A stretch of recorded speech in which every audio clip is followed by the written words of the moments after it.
Masuk. Bismillah. Baik, kita semula. Bismillahirrahmanirrahim. Assalamualaikum warahmatullahi wabarakatuh. Alhamdulillahirabbil alamin. Wassalatu wassalamu ala asyrafil anbiya'i wal mursalin wa ala alihi wa sahbihi ajma'in. Amma ba'd. Jadi pagi. Jadi pada hari ini insya-Allah kita akan berkongsi satu buku ataupun satu kitab lah yang dinamakan sebagai Yas'alunaka 'anil Ramadan, yang ditulis ataupun dikarang oleh seorang ulama ataupun seorang scholar Islam yang bernama Ustaz Dr. Husamuddin Affan. Dan beliau ni masih lagi hidup, hafizahullah ta'ala. Beliau, kalau kita tengok pada buku ni, kitab ni, dia telah berkhidmat di Kuliah Dakwah wa Usuluddin Jami'atul Quds. Jami'atul Quds ni seperti sekarang kita di mainstream media lah. Seperti kita dengar kan, Jami'atul Quds. Jami'atul Quds ni berada di tebing barat di Palestin. Dia ada dua, satu di Gaza seperti yang kita sedia maklum lah. Satu lagi kawasan Palestin dinamakan tebing barat ataupun bahasa Inggeris dia West Bank. Dan di kawasan tebing barat tu ada satu universiti dinamakan Jami'atul Quds, University Quds, yang dan sedikit latar belakang lah mengenai universiti tersebut. Dibina pada 1977. Dan universiti itu alhamdulillah sampai sekarang masih lagi ada lah. Sebab yang sedang bergolak tu di Gaza, adapun di tebing barat tu setakat ni masih lagi terkawal. Okey, baik. Berhubung pengarang Ustaz Dr. Husamuddin Affan ni, dia seorang ilmuwan berasal dari, tak silap ana, dari Mekah ataupun Madinah. Dan korang pasti nanti sahabat-sahabat boleh pastikanlah. Dan dia telah banyaklah berkhidmat dengan ilmu-ilmu Islam ni, dan antara karangannya ialah Yas'alunaka 'anil Ramadan. Okey, baik. Itu sedikit latar belakang lah mengenai buku ini. Okey, baik. Sahabat semua, berkaitan kitab ataupun buku yang bernama Yas'alunaka 'anil Ramadan ni, kalau kita tengok kepada fihris ataupun kita tengok kepada latar belakang buku ni lah, fihris lah kita sebut. Buku ni menceritakan berkenaan permasalahan-permasalahan ataupun kemusykilan-kemusykilan yang banyak berlaku pada bulan Ramadan khususnya. Ataupun dia nak menceritakan perihal-perihal bulan Ramadan. Dan juga sedikit disebut mengenai perkara-perkara yang umat Islam khilaf ataupun sering berbalak ataupun sering masuk je bulan Ramadan akan ada isu-isu ni, seperti contoh isu solat tarawih, nak 8 ke nak 20, dan sebagainya lah. Dan banyak disebut dalam buku ini. Dan buku ini juga disebut berkaitan permasalahan-permasalahan hari raya. Maksudnya dia cover Ramadan dan juga sedikit masuk pada bulan apa yang Nabi SAW buat pada bulan Syawal. Okey, baik. Dan satu perkara yang anda kira menarik buku ni, yang menarik perhatian kita, buku ni pengarang dia sangat menitik beratkan hadis-hadis ataupun dia banyak mengambil sandaran daripada hadis-hadis Nabi SAW. Setiap daripada tajuk tu tidak lekang daripada firman Allah Subhanahu Taala dan juga hadis-hadis daripada Nabi SAW. Seperti mana hukum iktikaf, hukum solat tarawih, masalah-masalah hari raya dan sebagainya. Dan saya kira itu satu perkara yang sangat baiklah untuk kita menjadi seorang Muslim yang baiklah. Okay, baik. Seterusnya, sahabat semua, suka untuk anda kongsikan 3 perkara lah. Dia banyak dalam buku ni, ada banyak. Dan anda cuba highlightkan 3 perkara daripada kitab ni yang anda kira menarik untuk kita kongsikan. Dan berbaki tu sahabat-sahabat boleh baca lah. Ataupun boleh download PDF-nya. Okay. Yang pertama, sahabat semua, dalam buku ni ataupun dalam kitab ni, perkara pertama berkaitan permasalahan bilangan solat tarawih. Solat tarawih ni, kalau masyarakat kita masuk saja bulan Ramadan, akan jadi satu isu lah.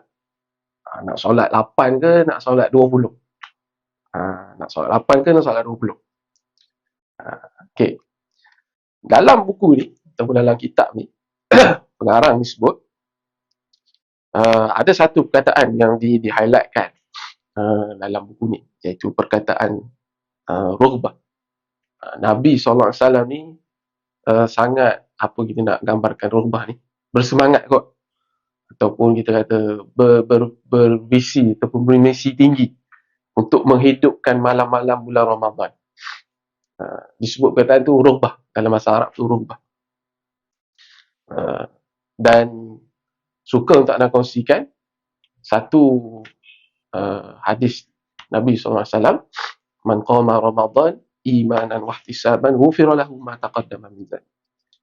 Jadi berdasarkan ayat inilah menjadi satu pemangkin semangat ataupun rughbah buat Nabi SAW untuk menghidupkan malam-malam. Dan di situ, di sana, di tajuk ni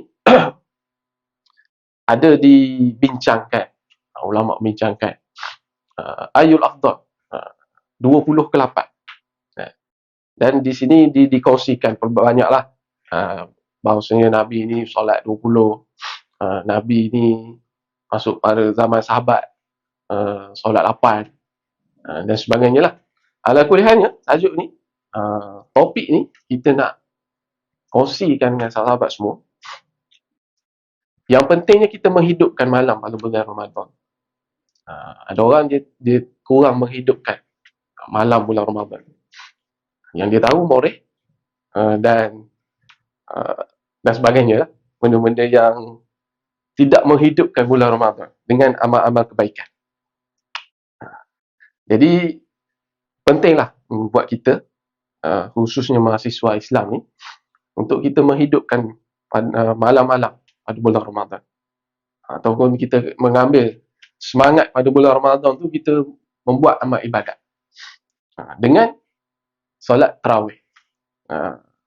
Okay, baik. Kemudian yang kedua, ini juga salah satu polemik lah, ataupun isu di kalangan masyarakat kita, khususnya di tanah air, iaitu menziarahi kubur pada hari raya. Tajuk ni, kalau setakat kita tengok di sosial media, kalau sepanjang anda hidup ni, memang akan sentiasa ada isu ni.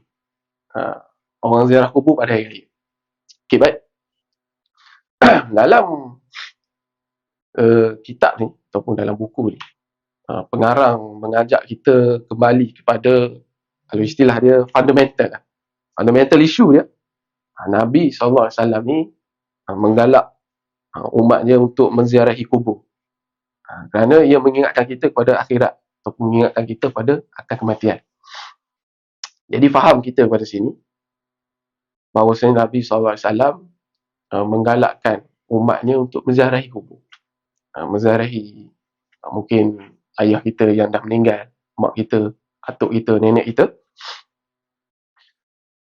Dengan matlamatnya kita dapat mengingati mati.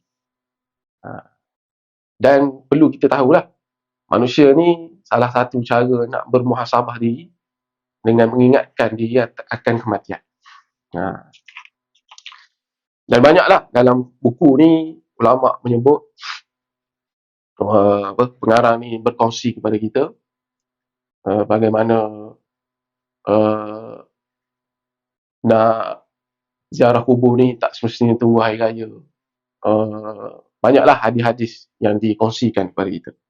Cuma apa yang kita nak highlightkan, yang suka nak highlightkan kat sini, menziarahi kubur ni sangat dituntut dalam kehidupan kita.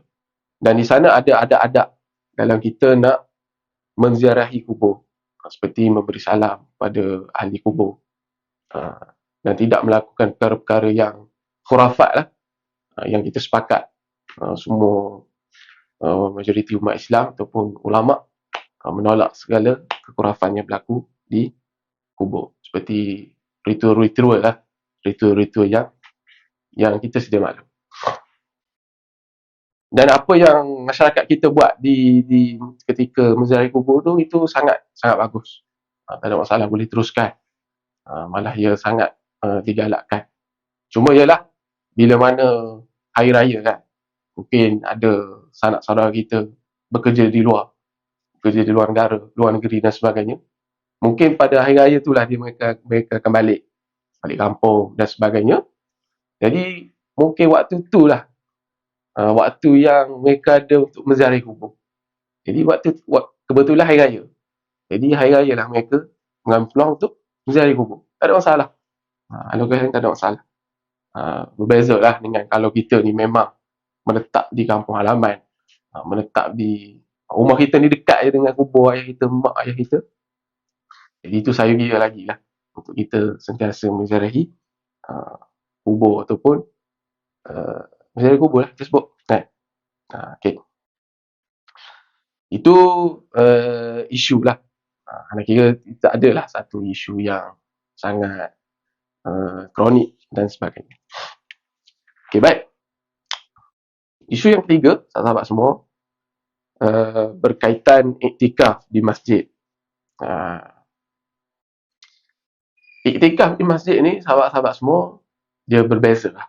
Kalau kita tengok suasana iktikaf di bumi Mesir, sudah pasti berbeza dengan suasana iktikaf di bumi Malaysia. Dia berkait dengan, dia macam-macam lah. Ada isu, pelbagai isu. Dan suka untuk kita sebut iktikaf di masjid ni, ada satu hadis yang Nabi SAW sebut, ataupun Nabi SAW bersabda, Nabi ni akan beriktikaf di masjid pada 10 malam terakhir. Maksudnya masuk 10 malam terakhir tu, Nabi SAW akan beriktikaf. Buatlah ibadat ke apa semua, maksudnya duduk di masjid, tidak berada di rumah. Dan di sana ada juga hadis-hadis yang menyebut bahawa isteri-isteri Nabi juga turut beriktikaf pada 10 malam terakhir.